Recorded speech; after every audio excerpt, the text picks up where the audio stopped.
Hey there, welcome to Ancient Presence. In this next video of our Egypt series, we'll be exploring the Great Sphinx in the Valley Temple.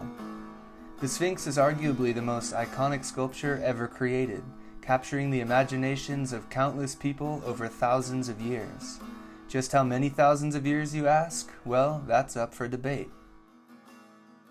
The mainstream theory regarding the Sphinx is that the pharaoh Khafre built it during his reign in the 4th dynasty of ancient Egypt, around 4,500 years ago.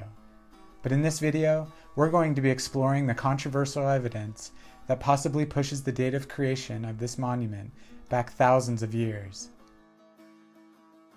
The Valley Temple, also attributed to Khafre, is deeply connected to the history of the Sphinx, and we'll be including it in our exploration today. So, let's start at the beginning. Like every trip to Egypt, we flew into the busy and ancient city of Cairo. After landing, we embarked on a long and chaotic drive in the summer heat, weaving through traffic in ways that are so foreign to the Western mind. After making it through the city labyrinth, the pyramids came into view and we entered the realm of Giza, where we stayed at Nazlet el Saman, the small village on the doorstep of one of the 7 wonders of the world. We were lucky enough to get an Airbnb overlooking the pyramids, which we highly recommend. We wasted no time in getting out of there though, and walked the short distance through the quaint village to the gate of the plateau. After paying 160 Egyptian pounds, or around $10, we entered the gate and immediately had to weave through the obstacles of camel drivers trying to force us to ride with them, horse carriage drivers, and fake ticket checkers who were actually just tour guides wanting to trick us into taking a tour with them. But after just telling them to leave us alone, we rounded the corner and finally arrived at the entrance of the Sphinx, a moment we'd both been waiting for a very long time.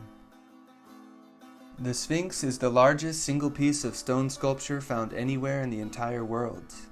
The ancient Egyptians referred to it as the guardian of the splendid place of the beginning of all time, and the focus of a great magical power extending over the whole region. Taking a bird's eye view of the area, we can get a clear perspective of what we'll be covering today. As of May 2019, the red area was closed to the public, meaning we did not get to explore the Temple of Amenhotep or the Sphinx Temple. For that reason, we won't be covering them in this video. What you see in the green area is where we were free to explore, so all of our footage in this video will be from this area. To give you an overview of the construction of the site, the original builders meticulously carved a pre-existing natural geological feature known as a yardang, which is a piece of bedrock that protruded above the ground level as high as 30 feet and overlooked the Nile Valley. The Sphinx is taller than a 5-story building at 66 feet or more than 20 meters high. It is more than 240 feet or 73.5 meters long and 62 feet or 19 meters wide at the rear haunches. The trenches on all sides are dug approximately 25 feet or 7.5 meters down into the bedrock and are around 18 feet or 5.5 meters wide. The genius of these builders shows in how they did not just chip away at the limestone to carve the Sphinx, they actually removed gigantic megalithic blocks that they then used to build the surrounding temples. The core structure of the Valley Temple is made of hundreds of these megalithic blocks, the smallest of which are 50 tons, many of which are over 100 tons, and some that are as much as 200 tons. Many are 18 feet or 5.5 meters long, and some are even 30 feet or 9 meters long. They could have used smaller blocks, but instead they chose to undertake a building project of incomprehensible scale, where they lifted gigantic stones as high as 40 feet up and placed them with such precision as to create an aesthetic unmatched anywhere else in the world. To put this into perspective, a single 200-ton block weighs as much as 40 large elephants, or 70 Ford F-250 pickup trucks. Today, we would need a crane like this one to move such a colossal stone. The fact that the ancients regularly lifted these to great heights is purely mind-boggling. One thing that becomes immediately apparent is that the core limestone is extremely weathered and ancient looking, giving the impression that it has been exposed to the elements for a very long time. Encasing this weathered limestone on the interior and exterior of the structure are giant rose granite blocks that were brought from Aswan, around 500 miles or 850 kilometers away. These blocks are cut to form to the weathering and appeared to us to be a later addition to the architecture. The Valley Temple is aligned to true north almost as precisely as the Great Pyramid, with an error of only 12 arc minutes, or 1/5 of 1 degree. It is about 150 feet long on each side, giving it a very pronounced presence as you enter the plateau. Here is a map created by the famous archaeologist Flinders Petrie of the late 1800s that shows the layout of the structure and the different chambers that we are about to enter.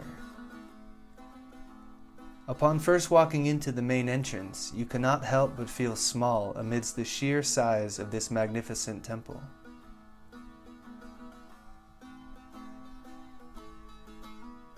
Crossing through the threshold, we enter into what is known as the antechamber.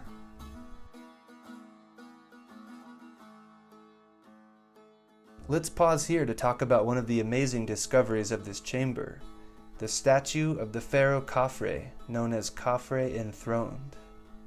It is truly one of the most magnificent pieces of art ever created, carved with incredible precision from a single piece of diorite, which is one of the hardest stones on the planet.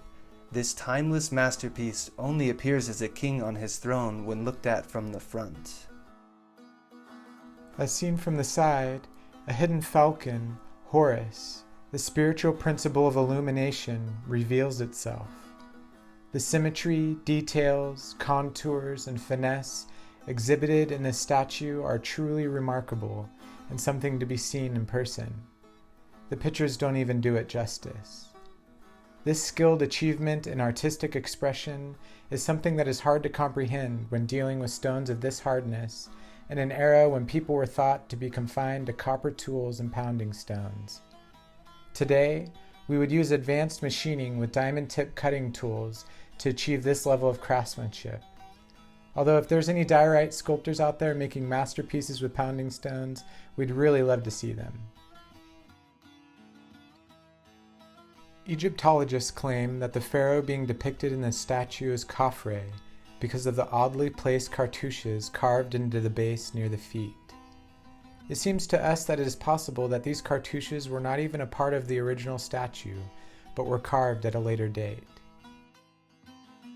Interestingly, this masterpiece was found during the excavation of the Valley Temple in 1858 by Auguste Mariette, ritualistically buried upside down 20 feet deep in this pit. This statue, containing only 2 cartouches of Khafre and a number of other statues thought to be Khafre, found in and around the Valley Temple, is what mainstream Egyptologists claim is their conclusive evidence that Khafre was the original builder of the Sphinx and Valley Temple. They also claim that the face of the Sphinx is the same face as the pharaoh in this statue. However, we're not sure that we see the resemblance, and nobody can be certain that this diorite statue is even Khafre. This claim that they're the same face was investigated in the early 1990s by a New York Police Department forensic artist named Frank Domingo. You can pause here and read the New York Times article on this. After analyzing the 2 sculptures using detailed measurements and on-site investigation, Domingo came to the definitive conclusion that the 2 in fact did not depict the same person, or that they are even the same ethnicity. The Sphinx exhibits much more African features and has distinctly different facial geometries and jaw structure to that of the so-called Khafre statue. This was brought to the public attention in NBC's documentary The Mystery of the Sphinx in 1993, which since then has sparked a great deal of controversy. We feel that the orthodoxy's evidence is circumstantial and insufficient to make such a strong claim that it was Khafre of the 4th dynasty who carved the Sphinx and constructed the Valley Temple. The truth is that no inscriptions were ever found carved into this temple or the Sphinx, and nobody can say definitively that they know who the original builders were. So for us, it remains a mystery to be explored further.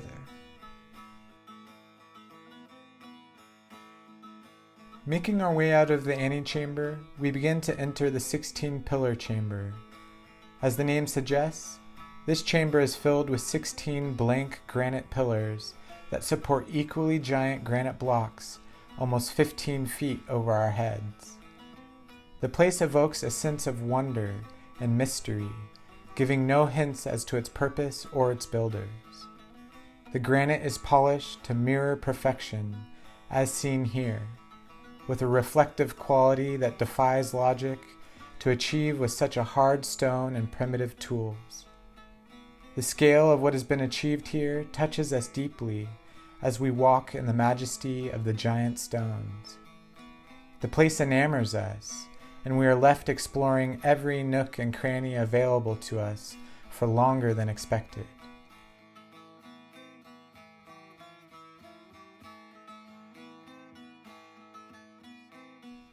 The weathered limestone looms high above us, revealing itself in certain places from behind the granite casing. All of the casing stones in this chamber are rose granite from Aswan, with the exception of 2 that we found. These 2 stones are black, and we have come across people saying that it's diorite, although they might be black granite or basalt. Any input from geologists would be much appreciated here. The way that the granite is fit together and expertly masoned remind us of stonework that we have seen in Peru, both using irregular polygonal blocks that fit perfectly into one another, and some having difficult curves and notches that must have served a specific purpose to go through such difficulties to carve them that way. This is also exemplified in how the granite blocks are shaped around corners and seem to interlock seamlessly, which ensouls the temple with flowing energy through this living architecture.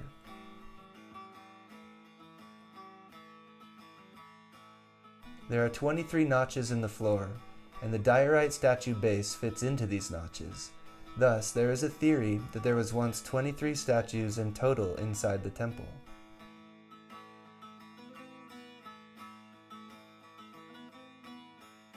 Once we are able to pry ourselves from this awe-inspiring chamber, we enter the ascending passage that leads to the Sphinx and causeway. Crossing the threshold into this passageway, we immediately found hinges drilled into the granite, presumably for a door of some sort.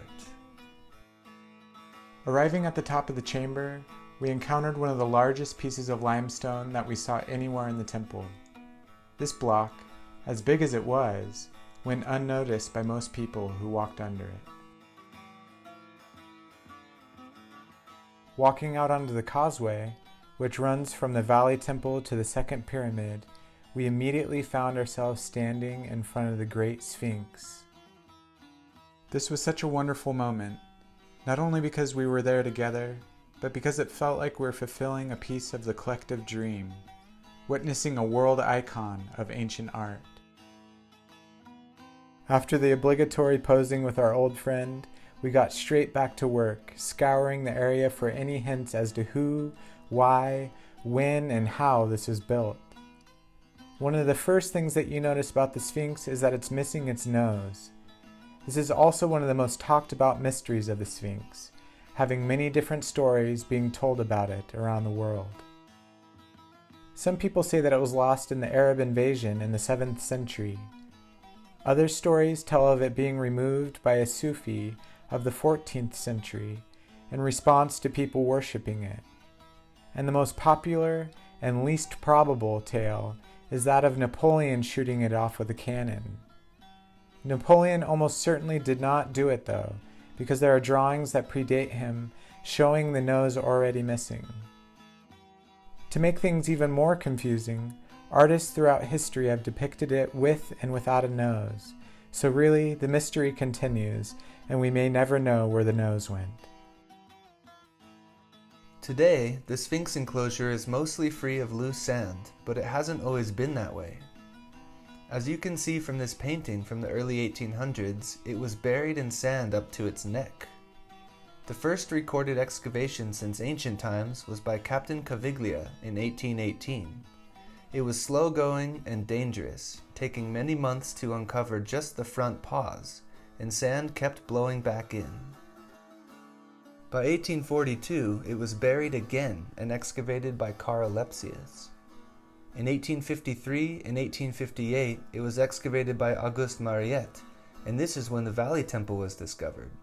It's pretty incredible that this magnificent temple was buried and lost in the sands for potentially thousands of years. Did the New Kingdom Egyptians even know it was there? In 1886, the Sphinx was cleared out again by Gaston Maspero. By 1925, only 39 years later, it was buried again up to its neck in sand and excavated by the Egyptian Department of Antiquities. In 1936, Salim Hassan excavated it again, and finally since 1943 it has remained sand-free.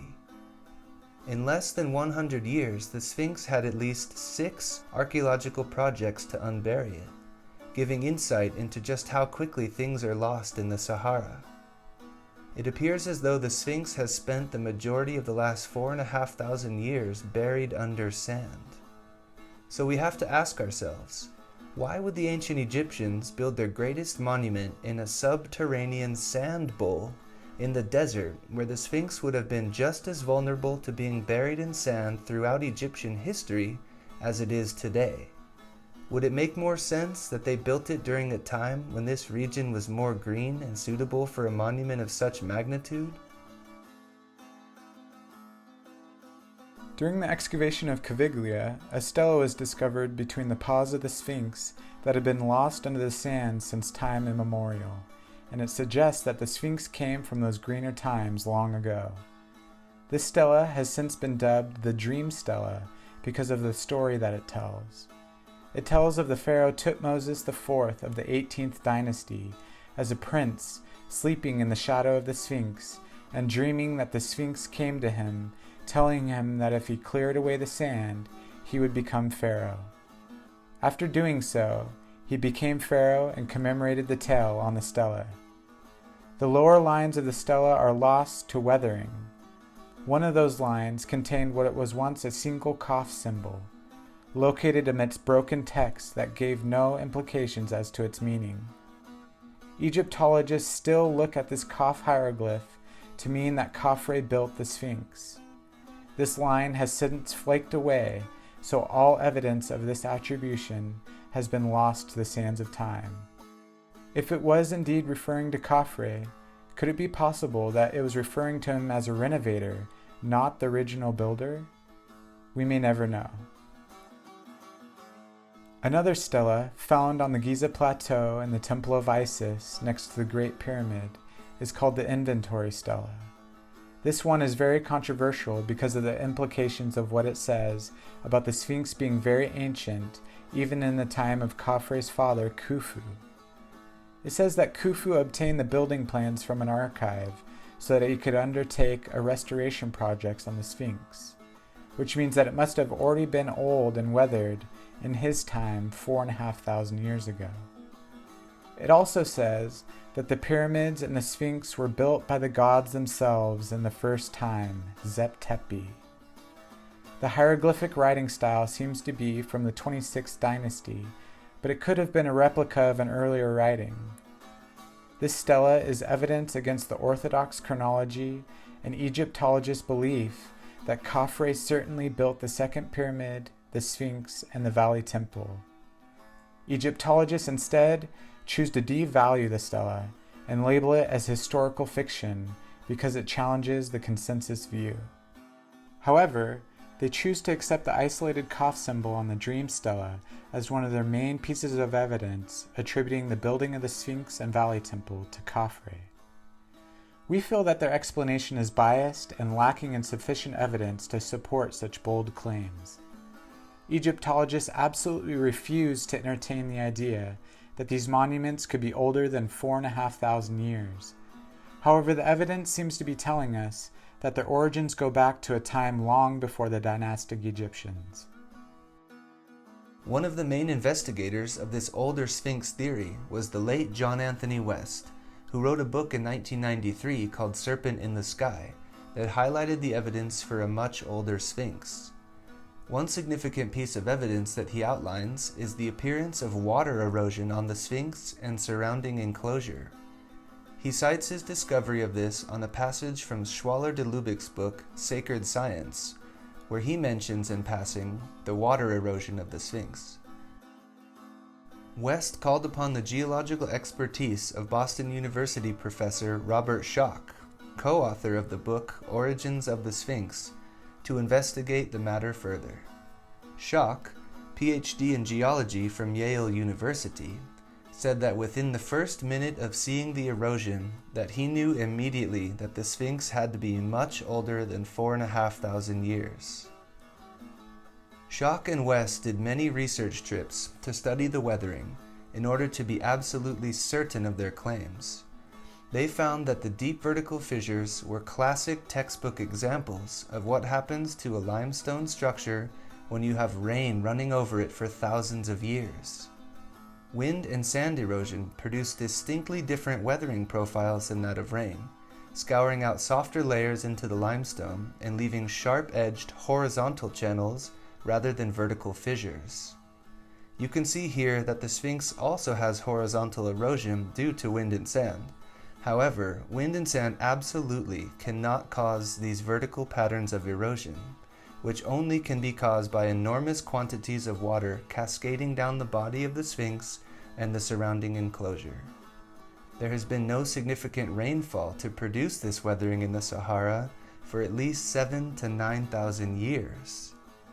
Schoch shocked the world when he presented his findings at the annual meeting of the Geological Society of America in 1991. He was immediately met with support from hundreds of geologists and was actually criticized by some of his colleagues for being too conservative with his dating of the Sphinx at only 5,000 to 7,000 BC. Through the years of scientific research and heated debates, Schoch is now absolutely set on the age of the Sphinx and Valley Temple being a minimum of 12,000 years old.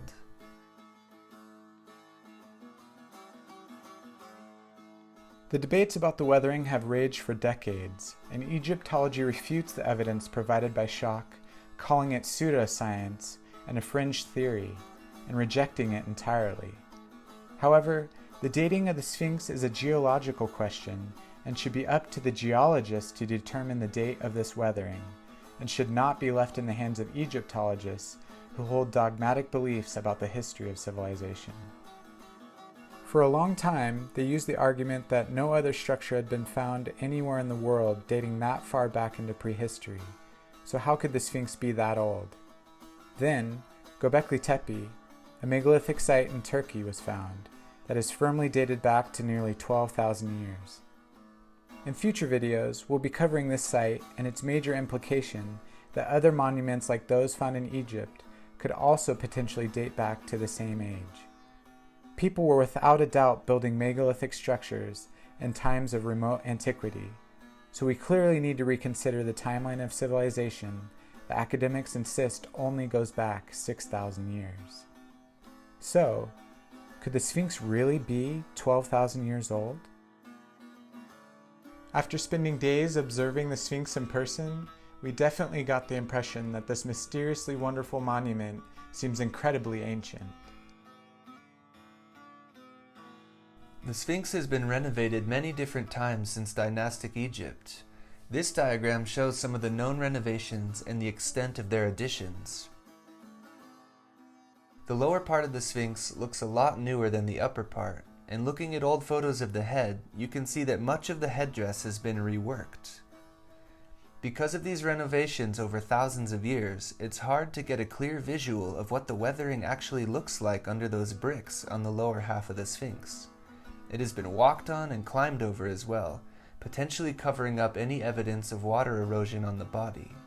Because of this, we are left to gather the majority of the geological evidence from the enclosure around the Sphinx.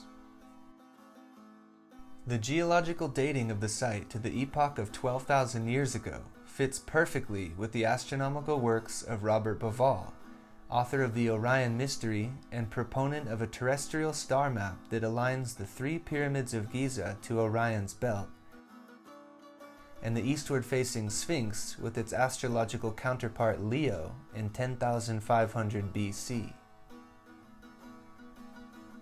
Another researcher and author who is a great motivation of ours and has been investigating the mysteries of civilization for decades is Graham Hancock, co-author of The Message of the Sphinx, and who is most known for his international bestseller Fingerprints of the Gods.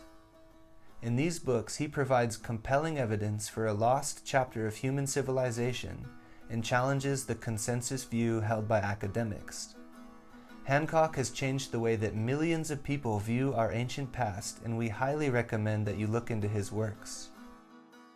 West, Schock, Bauval, and Hancock have all been dear friends for many years. Their life's works fit together to support the theory that civilization is much older than we are taught. Their work has inspired us to dig deeper into the sands of history and discover for ourselves what lays hidden beneath the surface. If you want to dive deeper into the ideas we've mentioned in this video, we also recommend checking out the YouTube channels of Bright Insight and Ancient Architects, who have many videos discussing these topics. In conclusion, we feel that the evidence we found here at the Great Sphinx Valley Temple has shown us a rich and far more mysterious episode of human history than we ever expected. We have uncovered more questions and answers, but we feel we are gaining a clearer perspective on the origins of humankind, and we will continue to develop and explore these mysteries in future videos. What do you think about all this? Let us know in the comments below. Also remember to like and subscribe to our channel. Check the description for epic links to educational resources, and we'll see you in the next video. Thank you for watching and joining us in this ancient presence.